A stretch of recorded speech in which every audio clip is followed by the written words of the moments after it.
Hello and welcome to this edition of the Green Transition podcast. I'm Brad Ladewig and today we are interviewing Professor Karen Hapgood, Deputy Vice-Chancellor for Research at Swinburne University of Technology in Australia.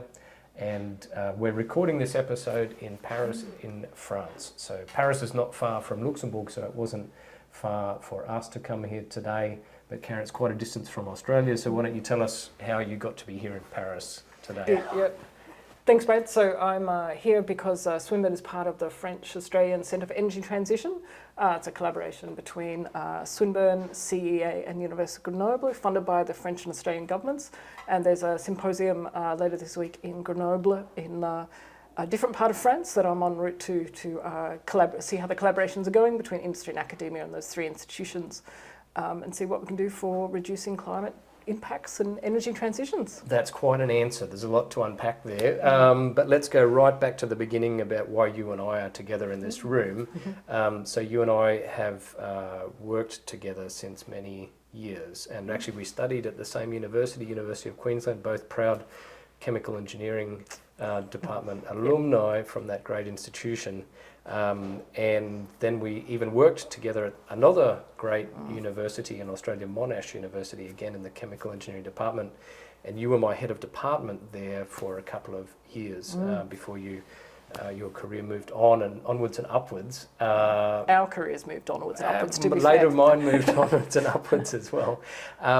So tell us about where you are now. So you're in Swinburne University. Yeah, so Swinburne University in Melbourne, it's a really technology-focused university, and I'm the Deputy Vice-Chancellor for Research, so I get to lead research strategy for the whole organisation. And when you say whole organisation, how big is So there's about 700 academic staff. Okay. I get to go and really focus on the things we're good at and go to things outside my field is the fun part. Yeah. It's really get outside your own field of chemical engineering. I get to go to cyber events and space events and energy events and all kinds of different things and see what the cutting edge is in all those fields. Nice. It's really fascinating. Very good. So, I mean, the overarching theme of our podcast is the green transition, so especially looking around topics around energy. But we were talking before about your research background, and actually you've had a remarkably consistent academic career because you stayed with the same topic all the way through, right? Particle technology was there from the beginning, also your industrial work experience as well, right? So can you share a few words for our listeners and our viewers about your research background? And especially then at the end, if you can segue into energy. Yeah. Happy to. So my first job was actually outside of energy, so in control engineering, and it was a really good experience, but I went back and did a PhD, and it was in UQ, and it was really about the way you agglomerate particles together to form a granule. And I just find that irrationally, endlessly fascinating, the detail of how you assemble these particles. There's an extraordinary amount of science in your detergent granules, but also in pharmaceuticals. And so I ended up working, my PhD supervisor, Professor Jim Litster, who you also know well, had a connection with Merck in the US, and he did a sabbatical there in industry, and that's what I was looking for. And I ended up going to work there during my PhD for 3 months, getting to use their beautiful, shiny stainless steel pharmaceutical equipment to test my PhD on. Slightly different to what you'd been using in the labs. It was a little different at UQ, but it was really fabulous. And then I ended up working there for 4 years after that, and that was fantastic, high-end technical role. But became parents, and it was important to move back to Australia. And so I ended up working for Monash in that area. So it's all for me, it's about granulation and particle formation, and really a big industry focus in all of that. And so that has moved from pharmaceuticals, a little bit of dabbling in dairy and other industries, but then into additive manufacturing, which has got some very binder jetting. So for our non-super technical audience, what is additive manufacturing? So additive manufacturing is a fancier word for 3D printing. And there is a kind of 3D printing where it's a bed of powder and you put little drops of liquid to build up a thing. And that is what I did in granulation, is you take powders and you agitate them and you put little drops of liquid in to hold them together. And that is my particular thing, is the drops of liquid, although I'm fascinated with the whole thing. So it sort of merged from pharmaceuticals and similar fields into additive, this kind of additive manufacturing. And then the field actually extends into lots of different areas. And more recently, it's been applied to battery manufacturing, because there's been a whole lot of again, that's a field where there's a lot of opportunity to move it forward into more design-based kind of engineering. It's got a very good method which has worked for a long time, but it's time to move it into more engineered and designed particles and particle structures, because you can't get the performance without that. Yeah, and actually we talked at lunch before we started recording this podcast about some of the research we are doing in the group, which mostly is not relating to particles, but we have one very important project related to fluidization of very fine particles using hot hydrogen as a direct reduction technology, and you shared some wonderful anecdotes and experience that you knew of, especially in other international labs around the world, where they've combined high-end simulations with actual real fluidized bed loops, circulating loops, and that's exactly what we aspire to as well. So that's a nice link in our otherwise somewhat different research domains, because we've worked a lot in membranes for a very long time. Here's a great question about universities and industry collaboration.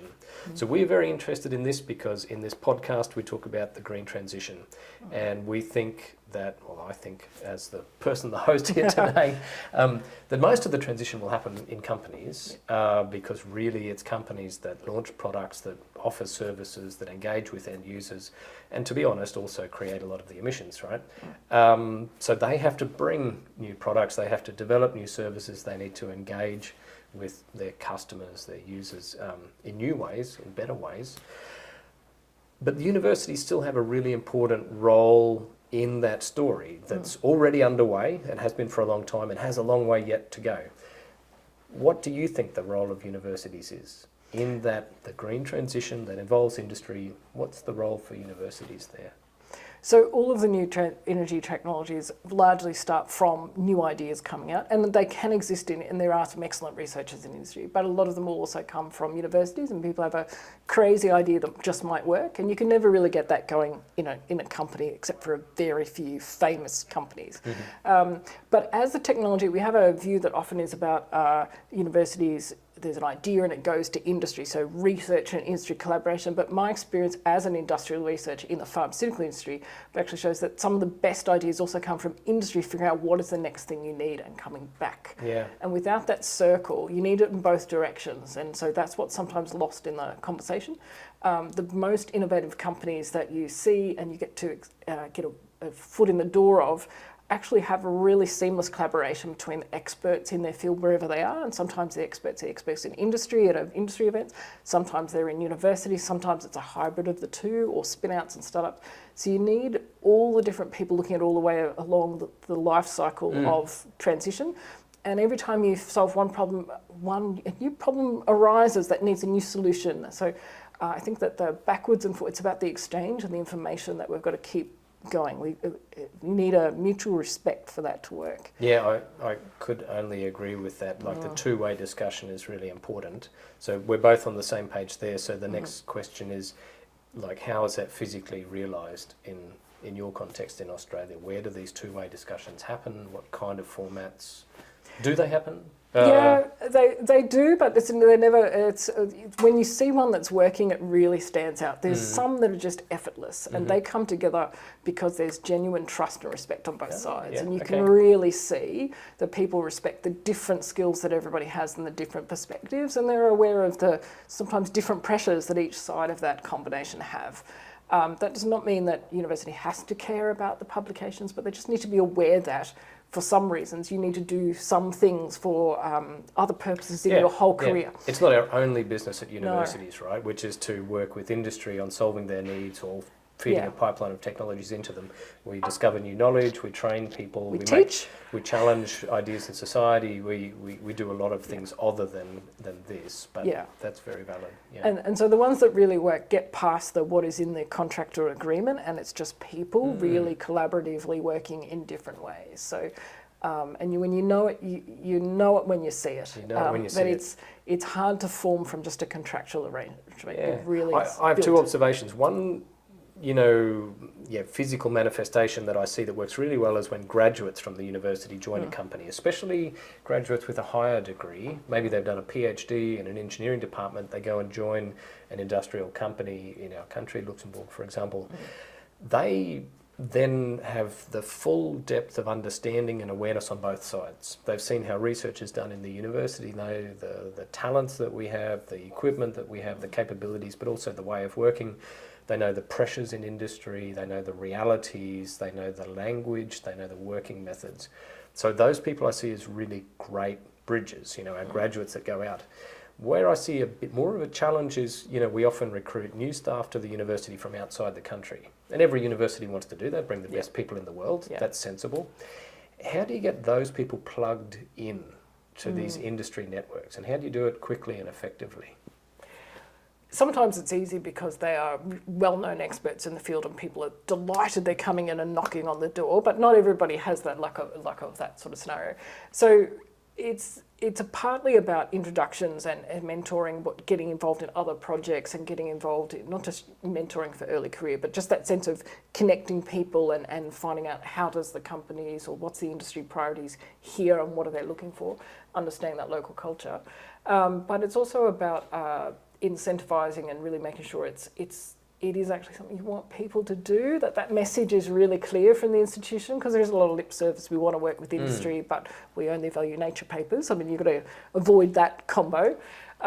You can be interested in both, very legitimate. Because that's conflicting incentives, right? That's like pushing people in two different directions. They can be, yeah. Although there are people that I do actually have someone who works, you're talking about their nature, and their startup at the same time. Yeah. Like they're not mutually exclusive.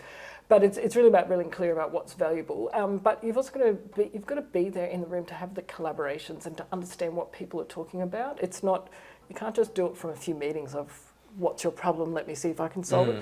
You've got to be at the industry forums, you've got to be there and actually understand and be embedded as part of the normal part of the industry, to just be, I think every industry has every group in every country has what I call the usual suspects. Yeah. They're the people in universities or companies that are outside of their own institution that are at all the events. And it's connecting in and becoming one of those people that really understands the industry, the area, the things that aren't connected to their research. They just get it. And that's how you build the trust and the expertise. Super. And so I picked up in there, like, events are quite important. So actually creating the space and the time that actually allows these people to, in the best case, physically interact with each other, less so, I think, effectively with virtual events. Correct. But that's really good. I want to just, before we finish on this topic, give you one like hypothetical. Say, for example, talented young female engineer from America with a strong background in pharmaceutical particle technology. How does that young engineering academic get connected to, say, a energy topic like batteries in a market like Australia? So what kind of event would you hypothetically see that meeting happening, that interest being sparked, that connection being made? So there's probably two ways I think about. So one is where, you and I are often at the same events, but we're in different parallel streams in different rooms. So why don't you get out of your room? For the bigger kind of... Go find the places where you can do both. You can be in your field and you can go and learn and just go to things so you can immerse and find out more about the field. It's amazing what you can pick up just from going to things and being there. But the other part is really about finding out and figuring out where your work can be applied, being at the industry forums, asking people really are interested in help if you can offer it, and they think you're not going to waste their time. So it's really clear about what you can do and how you could apply those things. So it's finding out enough about where your research could apply somewhere else, getting enough knowledge so that you can at least speak and don't sound like a pharmaceutical engineer, energy thing, because that's not, they're very different worlds. Different languages, different cultures. Industries. Yeah, true. So it's figuring out what it is you need to adjust a bit. But then people love new ideas and people coming with preconceptions. Some of the biggest events and advances come from people coming and doing what you think would not be possible. Yep. Because people come from a different angle and see some really amazing opportunities. So I like to think of it as cross-pollination. So I love going to those kinds of events where, we work hard and for years and we try and solve something using our equipment in the lab that's set up for industrial gas permeation testing on something, and then you see something at a roadshow, for testing performance of packaging materials for food or something. It's like, actually, that's exactly the thing we've been trying to make for years. We could have just bought it, but they don't market it to our... because it was just never known that there were people trying to make that kind of measurement, and there's a very unique kind of targeted audience. We talked over lunch because I'm sure most people are talking about AI over their lunches at the moment. It seems to be impacting everything, actually, the way we teach, the way we do research. What's your perspective on that? In your current role, even broader, maybe with respect to the energy transition?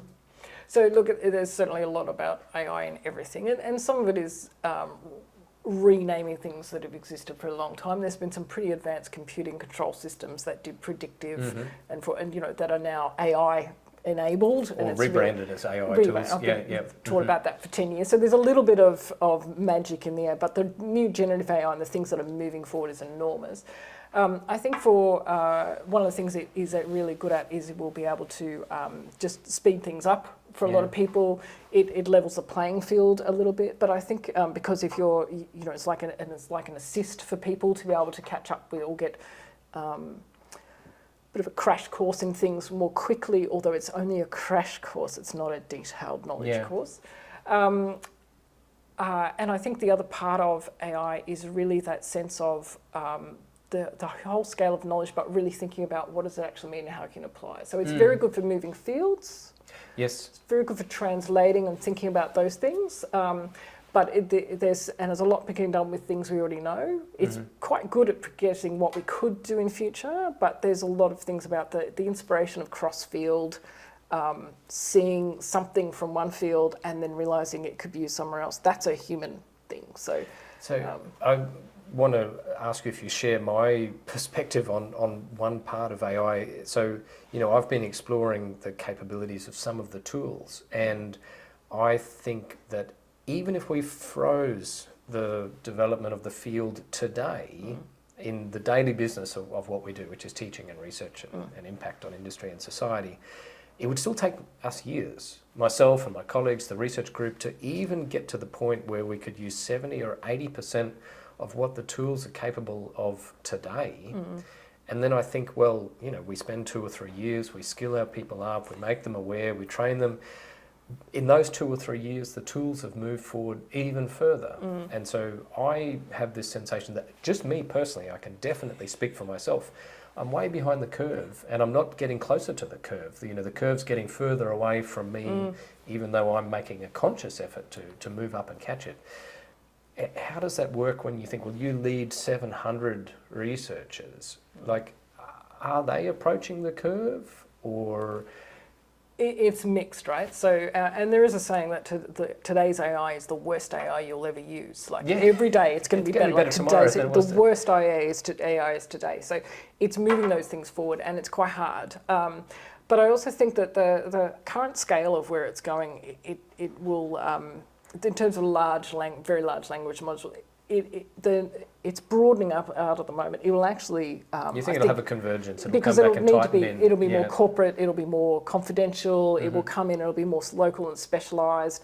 So I think it will be. I think its advantage, though, is that it opens up lots of opportunities for people because nobody's hired for AI skills so far. And AI skills, there's a particular technical thing, but there's also that sense of getting it. It can't be far off, it's though. Getting it, right? But it means that the skills are unevenly distributed in your organisation right now. It could be me, and I'm trying to keep up, and we all are. And then but there'll also be individuals at all levels of the organisation have the opportunity to sort of have a great career accelerator because they understand how they can use it intuitively. Eventually we'll be hiring for that, but I think it would be hard to actually grasp the part where people get it. I'm not sure that they ever will, or for the vast majority, No. and maybe that isn't even the point. But if I look at some of the recent massive technological waves that have come through, I think that a lot of people just couldn't catch the wave. So if you look at the big data, you look at the advances that were possible through even basic coding skills, other than computer scientists or IT professionals, the majority never got to benefit from that wave, right? Because there's a learning curve that's quite steep and they were never able to get up that curve. I see especially the way that people can interact with some AI tools is so simple. You know, you speak to it or you write natural language prompts and you say, can you please help me with this task? I see that as a massive positive. Yes. But on the other side, when you talked about some people in groups that get it and don't get it, when I look at our big group of the students and the staff at the university where I am, I see the students moving much faster and much further than the staff. I think they're naturally more curious, naturally more open, naturally more willing to experiment with something that could save them a lot of time. But I definitely don't feel at the moment as academics that we're keeping up with the students, both, well, in multiple different ways, not just in the very obvious ones like assessment and checking of academic integrity, but simply using it as what it's meant to be, which is a tool that helps people learn and helps people digest large amounts of information and do good things.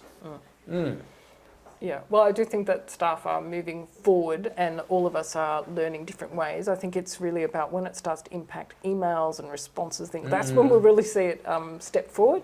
But it will have all kinds of, we will learn better tools about how to use it and apply it. And it's because the learning curve is not steep. That's the big hope, I think, that for all of us. We just need the time and freedom to have a go. And so a lot of places are starting to allow time, put aside dedicated time. They say on this day of this month, there is companies sometimes shut down the entire, say today we're all learning AI. We are really going to have a whole focus thing on learning and experimenting and playing, because we know we can't fit it in around the sides. You have to actually say, and today we are going to focus on these things and move it forward. So I think we'll get better at it as we figure out different ways to create the time. So look, we're here today recording a podcast, and I personally listen to podcasts on a whole range of different topics. I think you're a bit of a podcast fan as well. And one of the topics I listen to is on AI, actually. And one of the suggestions I heard from a professional in the field was that actually to try and discover how AI tools can be the most useful in organisations, the best way to do it is just give the people in the organisation access to the tools in a suitable and maybe a protected way, so they're not feeding corporate information into LLMs that train, become available to other people. And give them the time and the space to even experiment a bit. It may not be that the managers or the leaders of the organisation already know the most effective way to use the tools to help the organisation. Maybe there's a whole bunch of discovery that should happen and could happen if we give them the tools and the time and the space. I like your comment on giving them the time, the kind of protected time, because all of us are under a lot of pressure for time. Karen, you're a woman. That's not a surprise or too obvious to all of the people here, but I have had male and female leaders at different points in my career, and you were my leader, my head of department, when I was at a very critical phase of my life, which is when my first child came into the world. And as any new parent knows, it's an incredibly stressful and difficult time. And you were very supportive, and you helped me navigate, difficult structures within the university at the time, and made life possible for me to have a family and have a job and, survive. And at that age, or that point in your life, surviving is what you want to aim for, I think. But I just share that as one tiny anecdote, because one thing I admire about your career is the investment that you make in people. And you did it for me, and I know that you've done it in others. What's your reflection on life and work and the importance of working with people, not just organisations or technology or machines, but people? Yeah. So I was lucky that in my career, all of my first bosses were always excellent, actually, and they were people. So my very first boss in industry, a PhD supervisor, and the folks at Merck, and they were outstanding leaders, and they really cared, and they were supportive and flexible, and made sure that you were learning and developing whatever it was, from how to write a professional letter with my first boss, red pen, but gee, I learnt a lot that was useful later in life, all the way through to industry collaborations and navigating being a parent myself, right? All of those things. So, and then I had a not so great boss, which showed me the exact opposite. Yeah, you see the contrast. And the importance of it. But it's really about thinking about everything works best with people. And if we can, what we want is for everybody to be able to do their job with the least amount of extra cognitive load about how do I manage, cope, get around, bypass, confront, what barriers do I have, whether they're organisational or personal. Yeah. Like everybody has stuff. And the most formative part of my career was actually at Merck in the US, where I worked for 4 years in the US, because I'd worked in engineering, it was male dominated, particularly in Australia, and I went to Merck and it was 50% women at all levels of the organisation. Okay.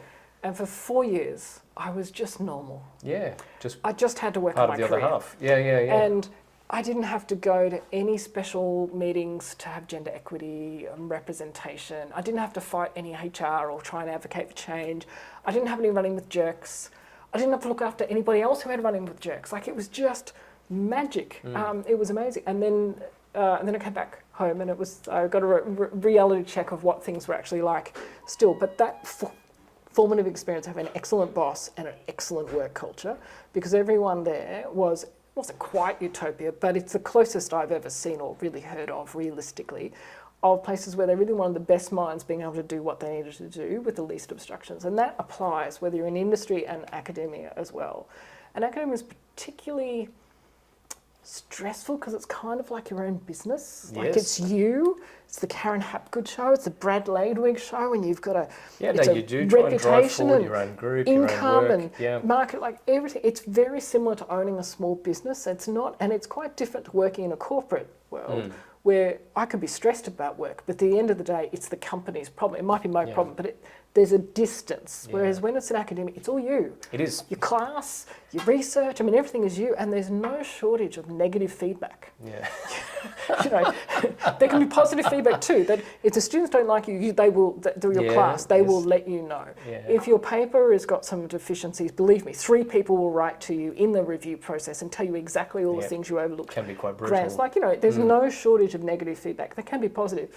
But it's important to sort of keep that in mind, that what happens, the smallest other barriers within a career or the work or the particular organisation really add up on top of all of that. So, because when you give people a chance to move forward, they really come through. Anybody who's battling stuff will do amazing things if you can get them out of battle mode and into just being able to do things. It's amazing. And you usually learn a lot in reverse. So I learned a lot from you because you just knew stuff that I didn't, and I knew stuff that you didn't, and that's how it all works when you've got that mutual backwards and forwards and trust. Actually. Good to hear. Cool. Okay, so Karen, you've had a very successful career. You've made it to a very senior level at the university. What advice would you give to a young person starting out, especially if they come from the gender that's less dominant in a particular field? It's not always the women, you know, because, for example, the university where I'm working, we have now nursing as a new field, and one of our very first professors of nursing that we hired is a man. We also have a male professor of midwifery, which is very exceptional. What advice would you give? So I think any time that there's a dominant group and you're not the dominant group, that there's a certain kind of dynamics and calculations that people do. So it's trying to figure out, well, one, who are your allies? One of them, though, is to really look around to the place before you start. A lot can be just ascertained from a web page. What do you mean by that? Like, is this a place I do want to work, or I can see myself? Yeah, so it's those, but also if you're looking for, if you go to the company's web page and it's an engineering company, for example, and it's just a sea of men in every picture, gives you a very good clue of what's going to be in there, right? Wow. Like so there are a lot of visual clues even when you walk in. Okay, sorry, just to pause there. So I asked you for individual advice to the person, but now you're saying there's important considerations for organisations that want to recruit talent, right? Correct. They should reflect diversity externally through their marketing and their presence, and not just internally. Yes. So I think there's a lot of things there's so much you can do when you're in an organisation. Part of it is actually finding the right organisation. So in Australia, the average percent women is 15% in corporate things. Wow. In engineering, that's still didn't know. And the truth is, I know, it's grim. But the truth is always better than that. Some fields are a bit better though, right? The chemical and biological engineering, they're a bit higher, right? Engineering as a whole, though, is 15%. Wow. But the truth is always better and worse than average by definition. So there are some companies that are 30 and 40 and 50, right? And there's a whole lot that are 5 and 2 and you're still the only woman in the room. So it's finding the places that have the right culture. If you're not in your organisation, it's figuring out how long and what the benefits are for you to stay. Looking for, and there's kind of two main paths you can take. There's the path of least resistance, which is just to work along and work on your career and figure that you'll change things later. You've got a long career. You don't have to fix everything when you're just getting yourself started. Very good So point. one is to leave it, to say, my job right now is to build my field and build my skills and get into my field, and then figure about changing the system later. And then there's the high road, which is really trying to change everything all at once with your own career. And that can be done, but that is hard. That and is there's a hard. high burnout rate. Yeah. So my understanding even from the literature on this thing is that most people try to figure out and get themselves sorted before they start to change things. And that's it's fair about enough, finding I a think. way to do that. But finding allies, finding the external So mentors and experts. to share with our audience here, just to have a common language, what does it mean to be an ally? An ally of women in a male-dominated field, an ally of someone with a different gender identity. What does that mean to be an ally? It's someone in the dominant group that has a sympathetic and genuine understanding, or is willing to build a sympathetic and genuine understanding of the non-dominant group and the things that could be made better for everyone. They're always leaders because they're trying to make it better for everyone. And that's the key. quick question, sounds like a leading question, but is it hard to be an ally? No, because they're I the don't think people it is that hard care. I don't think it's hard to be an ally. That's how you end up in charge of stuff. You care. You want to do a good job, so you find yourself doing it because you know you'll do a good job, and you want to make sure it's done well, and you just find. So I do actually think it's not all that hard. It's just trying to figure out and being interested in the experiences beyond your own. And that by definition means you have some headspace to be able to think of things beside yourself. There is a point in your career where you're just surviving. You are really just focusing on you. Yeah. It's getting to a point where you have a bit more of a stable base to be able to think of what else is missing and who's not in the room, and trying to pay it forward. There were people that invited me into rooms I wasn't in. There will be people who invited you into rooms and spaces or created things. I wanted to mention that earlier when you mentioned how important it is to have events where people can mix. And actually, my experience over the years is there are some super introducers. So, for example, you and I both know Dong Chen. Yeah. And I've been to China with Dong many years ago, and he was just introduced me to people left, right and centre. And with just a few words and a handshake can help you get the first step in a relationship that might otherwise take you a really long time or never happen at all. Yeah. And that's one example in one location, but there are other people in other fields. When I moved to Luxembourg, the company that sponsors my chair didn't just introduce me to people in their company, they introduced me to people right across the country, right, in a whole bunch of other companies as well. And it was immensely helpful, right? Not just in terms there were projects that literally followed, but you feel like you're valued and you have a part to play and you can really contribute something in the place because someone's taken sometimes just minutes or a small amount of effort to make an introduction. And it's one of those examples of a win-win situation. There's no losers there. If I introduce you to one of my contacts, you're not going to convince them to cut their funding to my group and give it to you. I'm not going to lose anything, but there is the potential that maybe all three of us do something great together and all three of us benefit from that. So I'm a huge fan. There's only a few of these people, these are what I call like super introducers. Maybe there's a better word in the field for that. I don't know what the field name, but there is actually an They analysis. are identified. They're connectors. So if you have one of those dot networks of how people are interconnected, there are groups, and then there are people that are the linkers between different like groups. these nodes that many and of the they paths propagate go through information. So they are the heart of it, and they are sometimes very broad and very generalist. Yeah. I think it's sort of the kind of leadership role I have now is someone that has, by definition, has those, but they're within the field as well. So it's those things. And I think the other nice way I've heard it described, particularly at events, is if you're in a group of people who know each other, and you can see someone else, is be Pac-Man. So you open up and you add the extra Swallow dot. them in. Yeah, that's a nice And I analogy. like that I hadn't analogy, thought right? of that. It's a good one. very, but it's about including people rather than and letting them be part of the conversation, because you never know where it's going to go. So Beautiful, love it. We should say a few words about France because we're here in France today. So you are here for this France-Australia Engineering Roundtable. Centre of Excellence in Centre of Energy Excellence. Franco-Australian Centre for Energy Transition. Okay, so at least give us a few more words about what that really means. What projects are going to be done, or what part of the energy transition is this focused on? Yeah. So FACET, the French Australian Centre for Energy Transition, actually focuses on energy across France, Australia, and eventually the Indo-Pacific, although it's getting started with France, Australia. Almost a geopolitical aspect to it as well. Kind of literally. But yes, it's really about looking at how do both countries and the complementary and similar challenges in both areas, and then expanding that. It's very industry focused, so it has projects from everything from grid stability to thinking about the hydrogen economy, which is trying to get going in Australia. France is far more advanced in that than we are, but there are certainly challenges about green, sustainable transport and long distance haulage that are unique to Australia that France can also learn from. Also, our system is evolving, so there are actually things you can do that are already decided, and in one of the many different ways you could have a hydrogen industry, there is one particular way of doing it in the EU, whereas Australia might open up different ways of having that and different things you can do.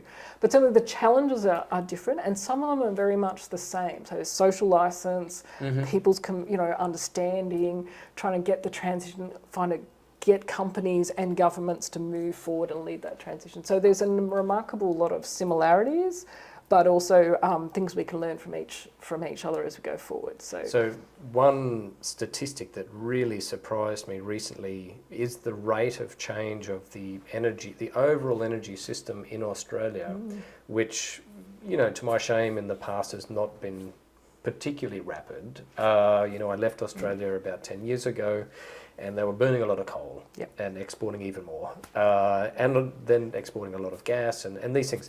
But actually that's changed so rapidly. Coal-fired power stations are closing or announcing their closures, bringing forward their closures, and renewables is being built at an exceptional rate in Australia. Like, it's really quite extraordinary from a country that was behind the average of maybe developed countries to soon being well at the front towards decarbonising primary energy production. So I'm very proud when I look to Australia and I see things like that, and I hope that in Europe, in places like France or Luxembourg where I work, Germany where I live, we can take some of that on board as well. But still, Australia is one of these places that has remarkable resources. In the past, resources was like a code word for digging stuff out of the ground, coal and iron ore in particular. But I think that's really broadened recently, right? This concept of what Australia has as natural resources, from the critical minerals, the renewable energy, and I hope the talent.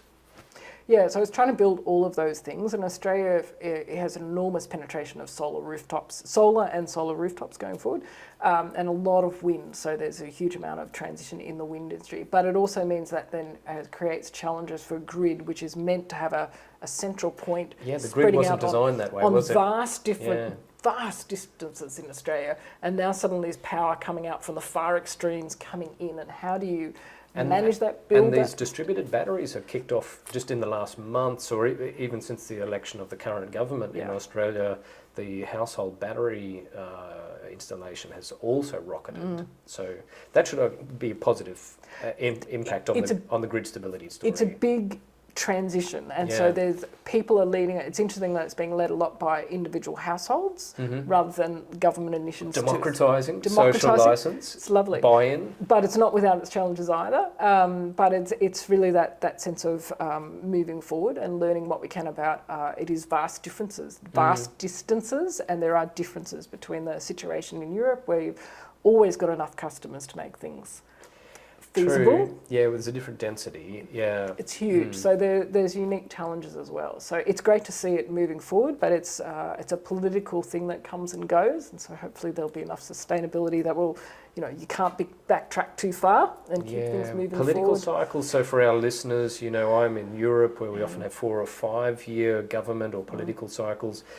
From Australia, that the federal level, it's just 3 years, It's right? 3 years, yeah. And at most of the states now, I think it's 4. Most, I think. But yeah, we currently have one side of politics which is is trying to get towards a thing where they accept that climate change may in fact be real.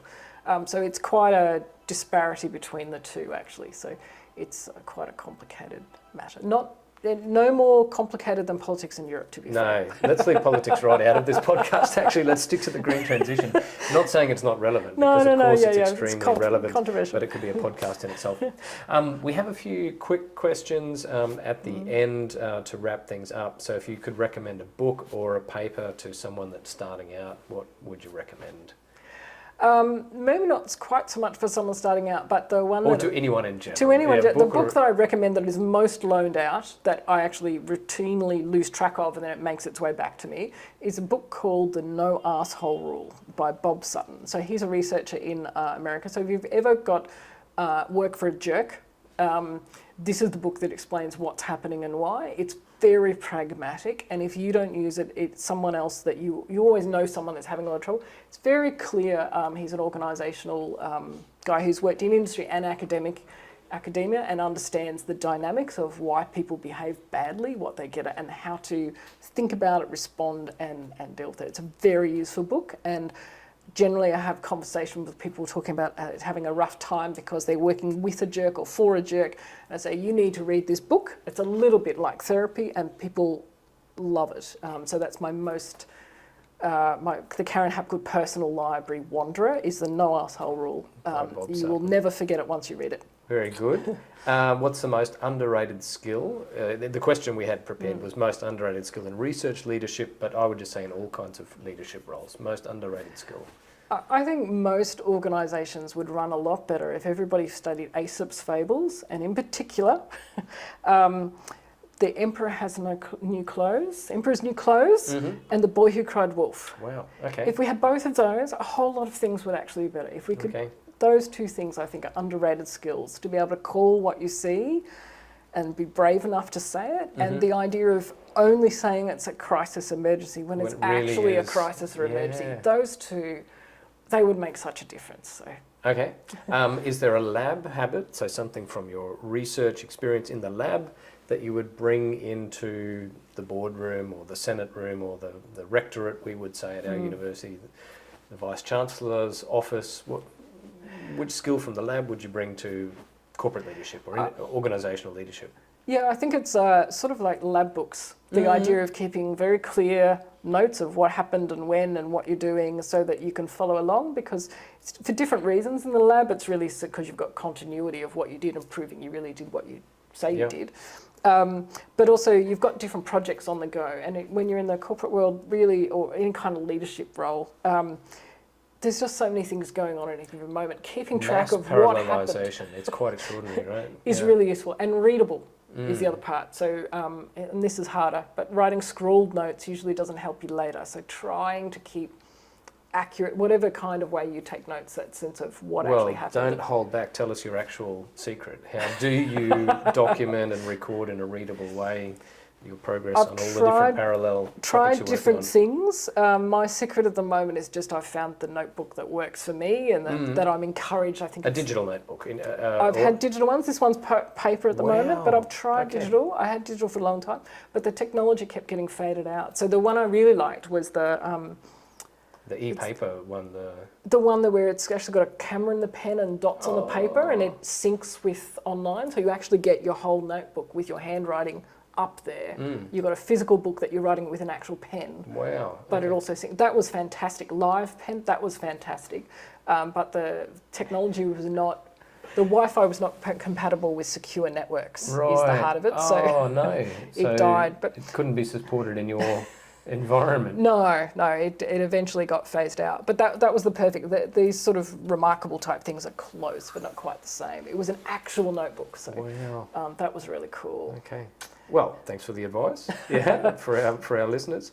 And last question, because I think honest leaders in the energy transition in academia and in every field acknowledge that they've made mistakes, right? And everyone knows that the thing is to learn from your mistakes.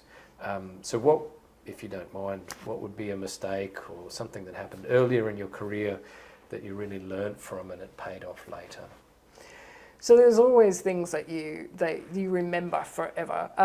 Most of mine come under some sort of version of, there was some sort of interpersonal conflict, not necessarily with me, but that I didn't step in early enough and it kind of festered. Oh, yeah. And so I've gradually learned, and people would tell me at the time, you're going to have to do things, in my experience, they won't get better. And they're right, they don't get better. Like if you don't have some sort of way to bring people together before it's escalated into a big problem, a HR process. Problem and a HR process.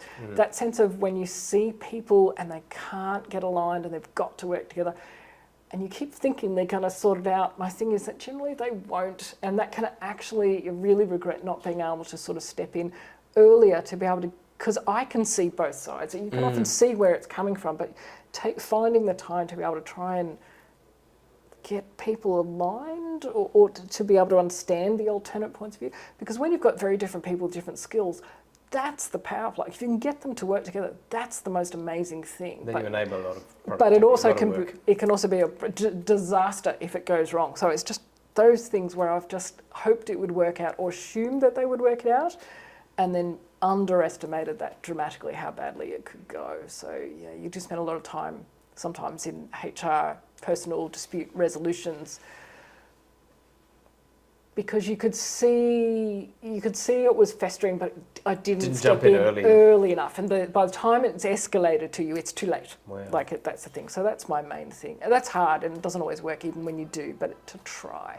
Yeah. Because otherwise everybody's having a miserable time. Wow, good one. So yeah. All right, look, we've covered everything from your background in particle technology, working in the USA, experience of women engineering, the technology development curve of solar and batteries and renewables in Australia. I've found it fascinating. I've enjoyed catching up with you. We don't see each other often, but it's quality time when we do get to catch up.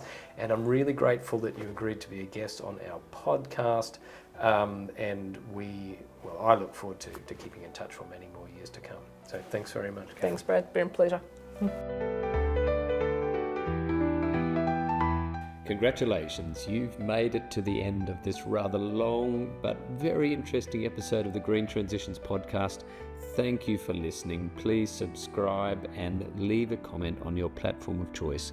And we look forward to bringing you our next episode of the Green Transitions podcast.